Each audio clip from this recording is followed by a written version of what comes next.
Body parts को किसी में भी जोड़ देते हैं या फिर चाहे पूरे। हेलो एवरीबॉडी, सो गाइस आज हम रिएक्ट करने वाले हैं व्हाट द फैक्ट की वीडियो पे। सो गाइस इस वीडियो का नाम होने वाला है the most haunted anime episode you never seen. So guys देखते हैं इस वीडियो में क्या बताया ना भाई ने। सो मेरे रिएक्शन पहले देखने से पहले इस बंदे के भाई के चैनल पे चले जाना, लिंक डिस्क्रिप्शन है, वीडियो पूरा देख लेना तब आना था, ठीक है। गाइस देखते हैं। हाँ मैं जानता हूँ आज तक तुम लोगों ने सिंचन और डोरेमोन के बहुत सारे क्रीपी एपिसोड्स देखे होंगे। लाइक डोरेमोन के कई गैजेट्स सीधा डार्क डेविल हॉन्टेड चीजों से इंस्पायर्ड हैं, जो किसी के भी बॉडी पार्ट्स को किसी में भी जोड़ देते हैं या फिर चाहे पूरे इंसान को ही दुनिया से गायब कर देते हैं, जिनकी मेमोरीज भी सभी के दिमाग से गायब हो जाती है। यस मैंने ये देखा है, मैंने बहुत बार देखा है ये एपिसोड भाई। मैं वही सोचता हूँ इफ अगर वो जो देखा होगा आपने, वो जो बटन दबाने वाला होता है, मैं इधर फोटो लगा दूंगा, बटन दबाने वाला होता है वो, एक उसको दबाने से बंदा सीरियसली उसका नामोशियान पूरा खत्म हो जाता है। अब देखते हैं आगे भाई। वो बहुत क्रीपी लगता है, उससे बड़ा डर लगता था बचपन में मेरे को। वहीं कभी सिंचन के घर कोई अननोन मास्कमैन आ जाता है तो कभी मिसाही हॉन्टेड मोबाइल के अंदर कैद हो जाती है, और भाई कजामा के साथ तो न जाने क्या क्या होते रहता है। और क्या तुमने कभी सोचा है कि सिर्फ कजामा के साथ इतनी हॉरर चीजें क्यों होती हैं? वेल क्योंकि सिंचन के हॉरर एपिसोड्स के लास्ट में सभी बच जाएंगे, लेकिन वो नहीं, और इसका एक रीजन भी है। आज की ये वीडियो मैंने खास ऐसी बनाई है जो सभी बच्चे और बड़ों को पसंद आने वाली है। इवन अगर सब सही रहा तो मुझे लास्ट में तुम्हारा एज भी पता चल जाएगा। तो चलो जल्दी से आज के इस इंटरेस्टिंग चिलिंग वीडियो को स्टार्ट करते हैं। यार हम सबने अपने बचपन में सिंचन देखा है, लेकिन क्या आपको पता है कि कासुकाबे किंडरगार्टन में कुछ ऐसे हादसे भी हुए हैं जो आपकी रूह कांपने पर मजबूर कर देंगे। आज की कहानी शुरू होती है एक प्यारी सी शाम से, जो धीरे धीरे एक बुरे सपने में बदलने वाली है। एपिसोड की शुरुआत होती है हमारे फेवरेट किंडरगार्टन स्कूल से। सारे बच्चे वहाँ मौजूद होते हैं और प्रिंसिपल सर कहते हैं, बच्चों आज हम स्कूल में नाइट स्टे करने वाले हैं।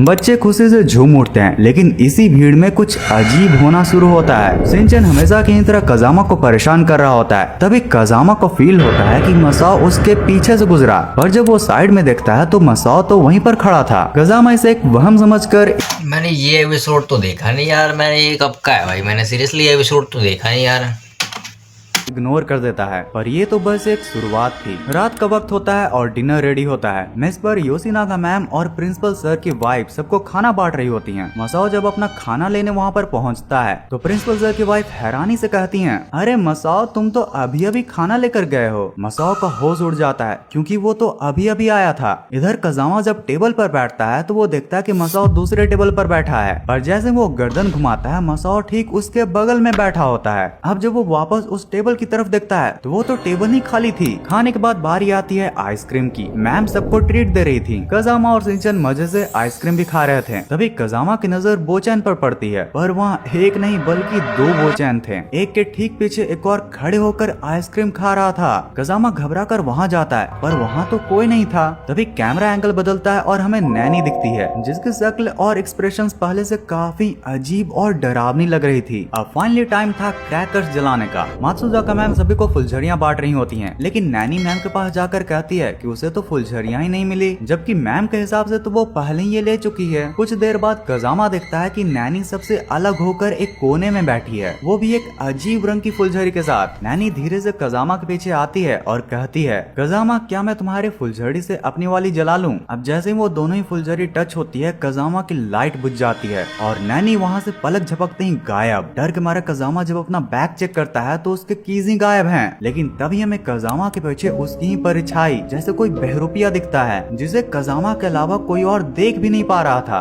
अब रात गहरी हो चुकी थी। पूर्णिमा का चांद भी वापस बादलों में छुप रहा था। सभी बच्चे सो रहे हैं, लेकिन तभी भाई अच्छा हुआ हमारे यहाँ पे जैसे जैसे एनवायरनमेंट में मैं पढ़ रहा हूँ,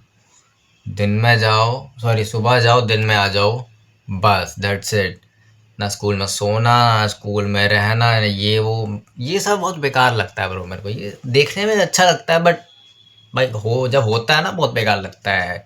सबसे बढ़िया ये जो कॉन्सेप्ट है ना, ये जब सोने का, ठीक है ना, ये सब ना कार्टून और ये एनीमे में अच्छा लगता है कि हाँ भाई स्कूल में सो रहे हैं, बाहर देश में अच्छा लगता है, इसमें अच्छा लगता है। भाई रियलिटी में मैं अपने पर्सपेक्टिव पे बताऊँ तो मेरे को बहुत बेकार लगता है ये। भाई सोना अपने घर में सो यार।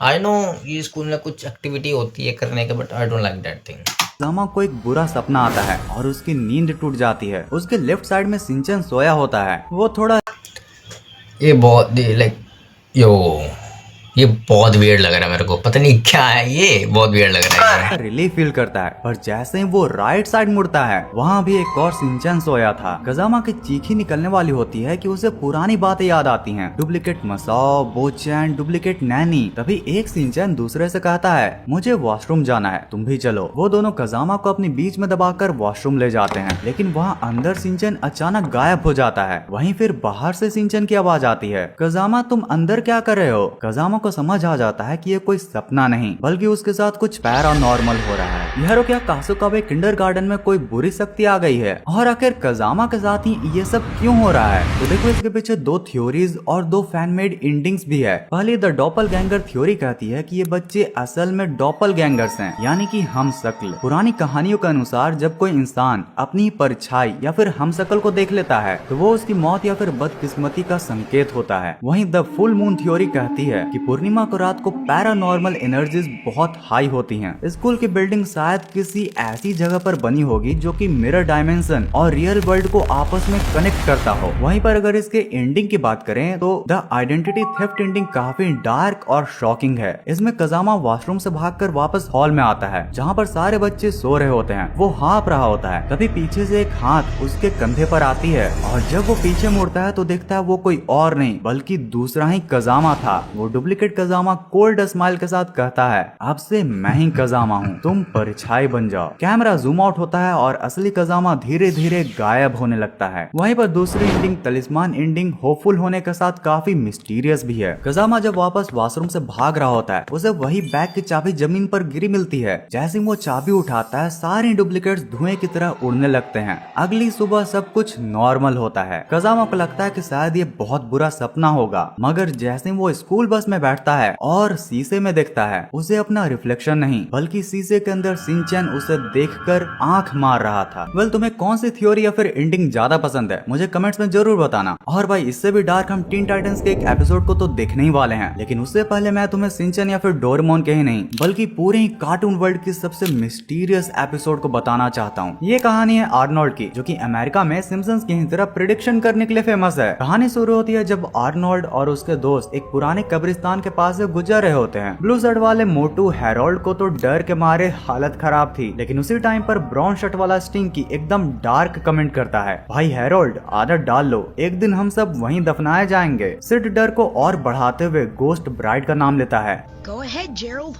I know that story. It's my favorite story. Come on, let me tell it. You may know the story, Curly.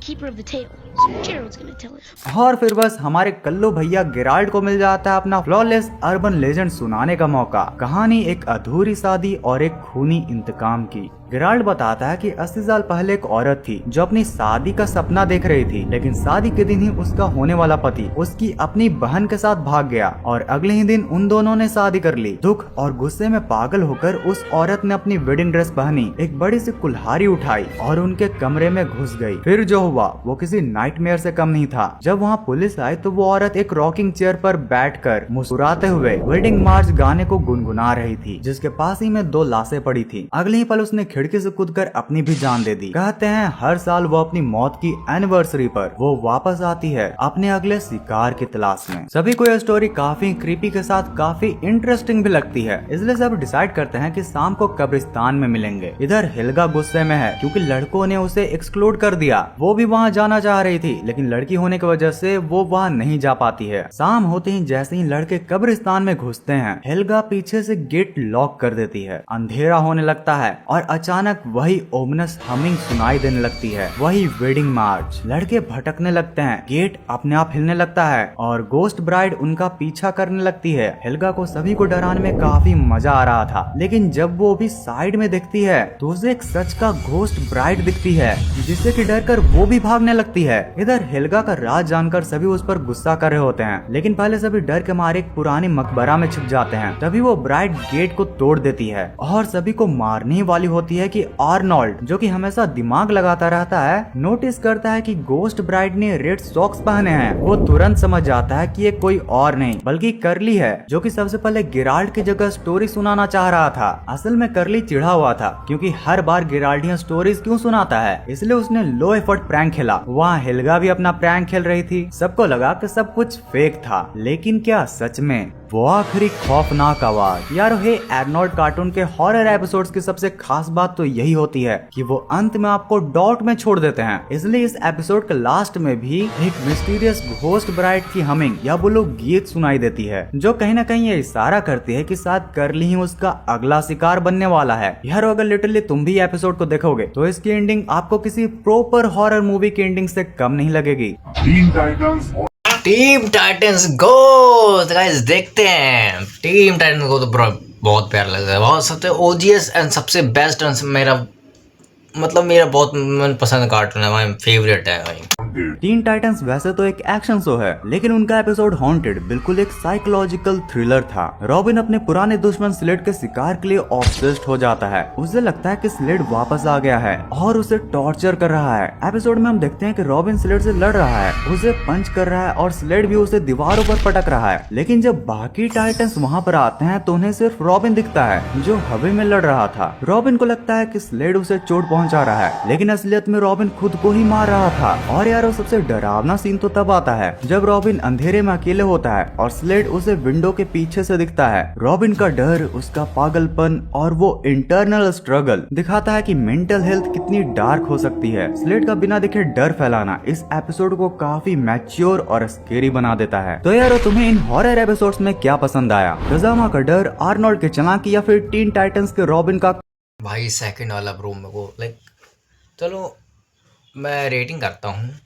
सबसे ऊपर आता है 30 नंबर वाला जो था वो आर्नोल्ड वाला, ठीक है। और सेकंड नंबर पे मैं रखूँगा शिनचैन वाला रखते हैं। एंड देन लास्ट में रखूँगा टीम टाइटंस गो का।